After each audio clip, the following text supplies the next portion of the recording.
John ओलिया साहब का बहुत मशहूर शेर है, ये जो तकता है आसमां में तू, कोई रहता है आसमां में क्या, ये मुझे चैन क्यों नहीं मिलता, एक ही शख्स था इस जहां में क्या। अगर आपकी जिंदगी में कोई ऐसा इंसान जो वाकई में आपके बहुत करीब है, वो अचानक से आपको छोड़कर चला जाए किसी भी वजह से, तो क्या उसका रिप्लेसमेंट मिल पाना मुमकिन है? हमारी आज की कहानी एक ऐसे किरदार के बारे में है जिसकी मंगेतर शादी से ठीक एक दिन पहले उसे शादी के लिए मना कर जाती है, उसके साथ रिश्ता खत्म कर लेती है और फिर उसके चले जाने के बाद यह किरदार कैसे दुनिया भर में उसके जैसा साथ पाने के लिए भटकता है, ये बात देखने और सुनने लायक है। तो चलिए शुरू करते हैं।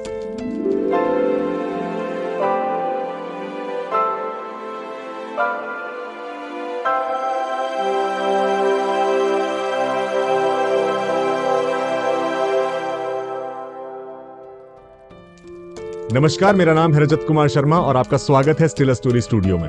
अगर आप हमारे चैनल पर नए हैं तो इसे सब्सक्राइब कर लें और साथ में वो बेल आइकन भी प्रेस कर दें ताकि आपको हर नई कहानी का नोटिफिकेशन मिलता रहे। तो हमारी आज की कहानी आर.के. नारायण साहब की हंग्री चाइल्ड, जिसे हमने यहाँ भूख के नाम से डिस्क्राइब किया है। तो कहानी की शुरुआत होती है इस कहानी के सेंट्रल कैरेक्टर रमन से, जिसकी मंगेतर शादी से ठीक एक दिन पहले उसे छोड़कर चली गई है। और रमन, जो कि एक पेंटर है, तरह तरह के advertising board, sign boards design करता है, पेंट करता है, वो कई दिनों से अपने घर से बाहर नहीं निकला है। उसे समझ नहीं आ रहा है कि अब वो अपनी जिंदगी में क्या करे। अब वो काम भी करे तो क्यों करे, घर से बाहर निकले तो क्यों निकले। मानो उसकी मंगेतर डेजी के जाने के साथ उसके जीने की वजह खत्म हो गई।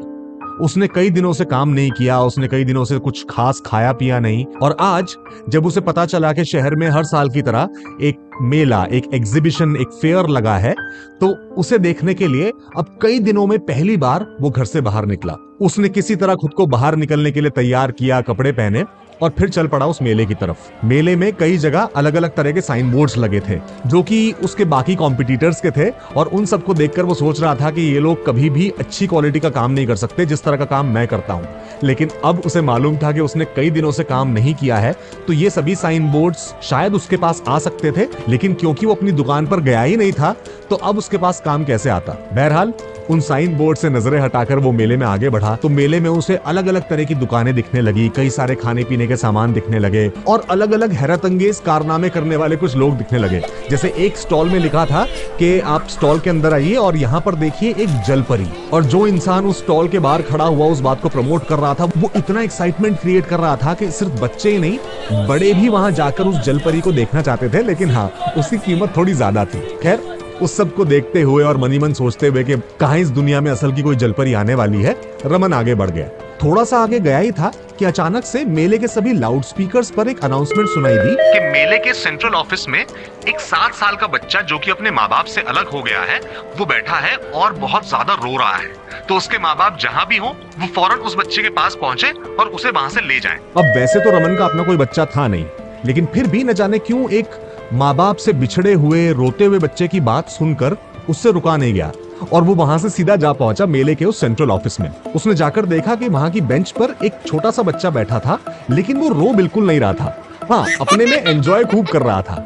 और जैसे ही उसने जाकर पता किया कि अभी जो अनाउंसमेंट हुई थी क्या इसी बच्चे के बारे में थी, तो वहां जो एक ऑफिसर बैठे थे उन्होंने कहा, हाँ भाई, इसी बच्चे के बारे में थी, क्या आप इसके पिता हैं? तो अब रमन से कुछ जवाब बना नहीं, तो उसने कहा, हाँ जी, मैं इस बच्चे को जानता हूँ। तो उन्होंने पूछा कि इसकी माँ कहाँ है? तो उसने हाथ से थोड़ा बाहर की तरफ इशारा किया, तो वो समझ गए कि ठीक है, हम समझ गए कि माँ बाहर है, आप एक काम कीजिए, आप फटाफट इसको ले जाइए। तो रमन ने उनसे पूछा कि आपने तो कहा था कि बच्चा बहुत रो रहा है, बहुत ज्यादा दुखी है, उसे फौरन आकर ले जाएं। तो उन्होंने कहा कि भाई, इस तरह की अनाउंसमेंट्स करनी पड़ती हैं, अदरवाइज कुछ माँ बाप ऐसे होते हैं कि वो जब तक ये ना सुने कि उनका बच्चा रो रहा है, वो उसे लेने आएंगे नहीं। आप भी तो ऐसे माँ बाप में से एक हैं। तो रमन ने इस बात का कोई जवाब नहीं दिया। वो बच्चे के पास गया और उसके पास जाते ही बच्चे ने एकदम उछलकर उसका हाथ पकड़ लिया और अब वो दोनों वहां से बाहर आ गए। रमन ने नोटिस किया कि भले ही वो बच्चे का पिता नहीं था, लेकिन जब उस बच्चे ने उसका हाथ पकड़ा तो उसे वाकई में एक पिता वाली फीलिंग आई। उसे ऐसा लगा कि वाकई में जैसे इस बच्चे के साथ उसका कोई रिश्ता है। और तभी उसने उससे पूछा कि क्या तुम्हें भूख लगी है, क्या तुम कुछ खाना चाहोगे? उसने तुरंत हाँ में सर हिलाया और वहीं पे जो एक कैंडी फ्लॉस वाला खड़ा था उसकी तरफ इशारा किया कि मुझे वो खाना है। कैंडी फ्लॉस, बुढ़िया के बाल जिसे हम अपनी भाषा में कहते हैं। तो रमन उसे उसके पास ले गया। दोनों ने एक एक कैंडी फ्लॉस खाई और उसके बाद एक बढ़िया सी आइसक्रीम एंजॉय की। जिस तरह से उस बच्चे ने वो कैंडी फ्लॉस खाया था, वो आइसक्रीम खाई थी, रमन को समझ में आ गया कि ये बच्चा भूखा था और उसे बहुत अच्छा लगा ये जानकर के उसने वाकई में आज एक भूखे बच्चे को खाना खिलाया है। और उसके बाद वो उसे ले गया बड़े वाले जाइंट व्हील झूले में। वो बड़ा सा एक गोल झूला जिसपे हम सभी जिंदगी में कभी ना कभी बैठे होंगे। अब दोनों उसमें जाकर बैठ गए और इंतजार करने लगे कि कब ये झूला चलेगा। जब तक झूला चल नहीं रहा था, बच्चा थोड़ा सा रेस्टलेस था, वो चाह रहा था कि जल्दी से झूला चले, वो एंजॉय करे। लेकिन उसके साथ बैठा रमन उसकी तरफ देखकर सोच रहा था कि शायद अब भगवान ने डेजी की जगह उसकी जिंदगी में उसका ये नया सहारा भेजा है, जिसके सहारे अब वो जी पाएगा।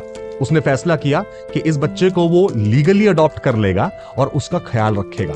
और फिर वो आसपास के लोगों के बारे में, मोहल्ले के लोगों के बारे में सोचने लगा कि अगर वो उससे पूछेंगे कि बच्चा कहां से आया, तो वो कहेगा कि ये मेरा और डेजी का बच्चा है। भले ही डेजी बच्चे पैदा करने के सख्त खिलाफ थी, बल्कि उसकी और डेजी की मुलाकात ही ऐसे पोस्टर्स डिजाइन करते वक्त हुई थी जिसमें वो पूरे शहर भर में ये पोस्टर्स लगवा रही थी कि अपने परिवार को हद से ज्यादा ना बढ़ाएं, बच्चे जितने कम पैदा कर सकते हो सभी के लिए उतना ही अच्छा। लेकिन फिर भी अब तो डेजी जा चुकी थी, अब कौन सा वो उससे लड़ने वाली थी या सबको बताने वाली थी कि उसका बच्चा नहीं है। तो उसने डिसाइड किया कि वो मोहल्ले भर में, रिश्तेदारों में जो भी उससे पूछेगा ये बच्चा कहां से आया, वो कहेगा कि मेरा और डेजी का बच्चा है। और तभी उसने बच्चे से तुरंत पूछा, क्या तुम मेरे साथ मेरे घर चलोगे? बच्चे ने एकदम खुशी से उछलकर हाँ कहा कि हाँ बिल्कुल, मैं आपके साथ चलूंगा। आपके घर में खाने को मिलेगा? तो उसने कहा सब कुछ मिलेगा, chocolate, ice cream, juice, cold drink, समोसे, जलेबी, जो भी तुम चाहोगे सब कुछ तुम्हें मिलेगा। और बच्चा ये सब सुनकर बहुत खुश हो गया कि वाकई में अब उसे एक ऐसे घर जाने को मिलेगा जहां पर खाने का इतना सारा सामान है। उसकी खुशी देखकर रमन फिर एक बार अपने ख्यालों में चला गया और अब वो सोचने लगा कि इस बच्चे को वाकई में मुझे एक अच्छा इंसान बनाना पड़ेगा। इसे मैं अच्छी से अच्छी स्कूल एजुकेशन दूंगा। हमारे घर के पास में एक जो गवर्नमेंट स्कूल है वहां इसका एडमिशन कराऊंगा और इसके हर दिन का एक प्रॉपर शेड्यूल हुआ करेगा। और तभी उसे एहसास हुआ कि इस शेड्यूल में, इस स्कूल के जाने में, आने में बस एक दिक्कत हुआ करेगी कि जब ये बच्चा स्कूल से घर वापस लौटा करेगा तब घर पर कोई होगा नहीं, क्योंकि मैं काम पर रहा करूंगा। अब मुझे कमाना भी पड़ेगा क्योंकि अब ये बच्चा मेरी जिम्मेदारी है। तो बेचारे को एक खाली घर में वापस आना पड़ा करेगा। लेकिन फिर उसे लगा कि यही सब है जो एक व्यक्ति को, एक इंसान को जीवन में मजबूत और डिसिप्लिन बनाता है। तो वो सारा डिसिप्लिन, वो सारी मजबूती वो अब इस बच्चे को देगा। और इतने में ही वो झूला स्टार्ट हो गया। और झूला स्टार्ट होने के बाद ऑफ कोर्स वो बच्चा था, उसे डर लगने लगा। जैसे जैसे झूले की स्पीड बढ़ती गई वो खूब डरा, खूब चिल्लाया, लेकिन रमन ने अच्छी तरह उसका ख्याल रखा और फिर वहां से उतरकर वो नीचे चले आए। नीचे आने के बाद रमन ने फिर पूछा, क्या तुम्हें भूख लगी है? उसने कहा हाँ। फिर एक बार और उसने उसे खूब सारा खाना खिलाया और फिर उसके बाद उसे नजर आया एक ट्रेन वाला झूला। तो उसने जिद की कि भाई मुझे उस ट्रेन वाले झूले पर जाकर बैठना है। तो रमन, जो कि अब उसे बिल्कुल अपने बच्चे की तरह ट्रीट करने लगा था, अब फौरन उसे उस ट्रेन वाले झूले पर ले गया। लेकिन हैरत की बात यह थी कि ट्रेन वाले झूले से फिर वो उतरने को तैयार ही नहीं हुआ। उसके बाद उसने कम से कम 4 राउंड्स लिए उस ट्रेन के और फिर जाकर किसी तरह मिन्नतों के बाद वो झूला छोड़ा। वहां से निकलने के बाद जब फिर एक बार रमन ने उससे पूछा, क्या तुम्हें भूख लगी है? और जब उसने फिर एक बार हाँ कहा तो रमन को वाकई में आश्चर्य हुआ कि भाई ये बच्चा खाता कितना है। लेकिन उसने बिना कोई सवाल जवाब किए उसे थोड़ा सा खाना और खिलाया। और उसके बाद उस बच्चे को नजर आया एक घोड़ा गाड़ी वाला झूला, जो कि ट्रेन वाले झूले जैसा ही था। लेकिन हाँ, क्योंकि उस पे घोड़े बने हुए थे तो उसे लगा कि अब मुझे इस पे भी बैठना है। लेकिन अब रमन क्लियर था कि नहीं भाई, और किसी झूले पर इसे नहीं बैठा सकते, क्योंकि इसने इतना खा लिया है कि अगर झूले की स्पीड थोड़ी सी भी ज्यादा बढ़ी तो दिक्कत हो जाएगी इसे भी और मुझे भी। लेकिन जब वो बच्चा माना नहीं और ज्यादा जिद करने लगा तो रमन ने उसके दोनों कंधे पकड़कर उसे बिल्कुल ऊपर उठा दिया और उसे ले चला एक स्क्रीन के पास जहां पर बहुत सारे लोग जमा थे।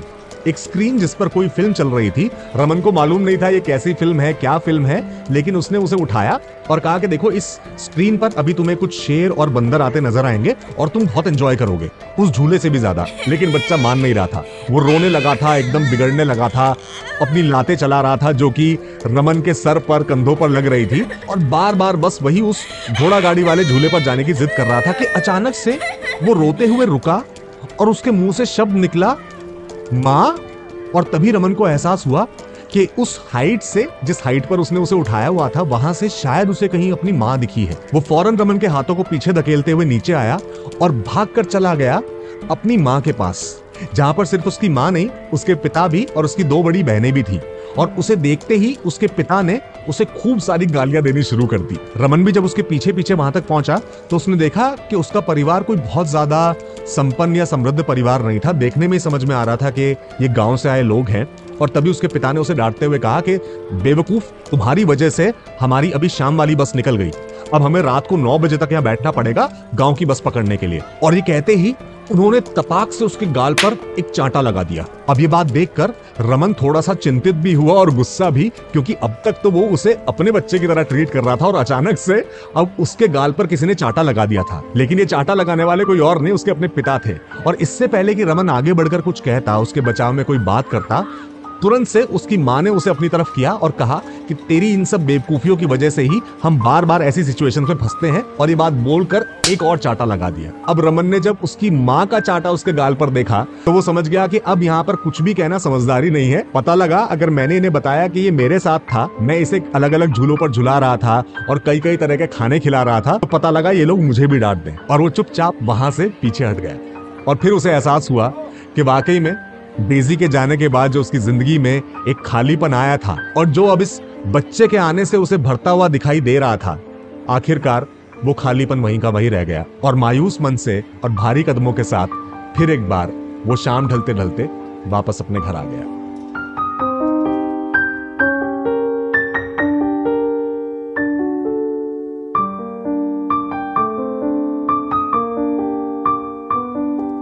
तो जैसा कि हमने कहानी की शुरुआत में बात की कि कभी कभी कोई इंसान जो वाकई में हमारे करीब हो और हमें छोड़कर चला जाए किसी भी वजह से, उसे रिप्लेस कर पाना मुश्किल हो जाता है। और उसका रिप्लेसमेंट हम दुनिया में चाहे कितना भी खोज लें, लेकिन कभी कभी वो रिप्लेसमेंट मिलता नहीं है। आशा करते हैं कि आज की कहानी आपको अच्छी लगी। अगर हाँ, तो इस वीडियो को लाइक कीजिए, शेयर कीजिए। अपने विचार, अपना फीडबैक कमेंट सेक्शन में लिखकर हमें जरूर बताइए। और हमारे चैनल को सब्सक्राइब करना ना भूलें। और अगर चाहें तो नीचे दिए गए नंबर पर हमें सपोर्ट कीजिए। आपका थोड़ा सा कंट्रीब्यूशन भी हमारे लिए बहुत बड़ा सपोर्ट है। जल्द मिलेंगे एक नई कहानी के साथ। तब तक के लिए नमस्कार।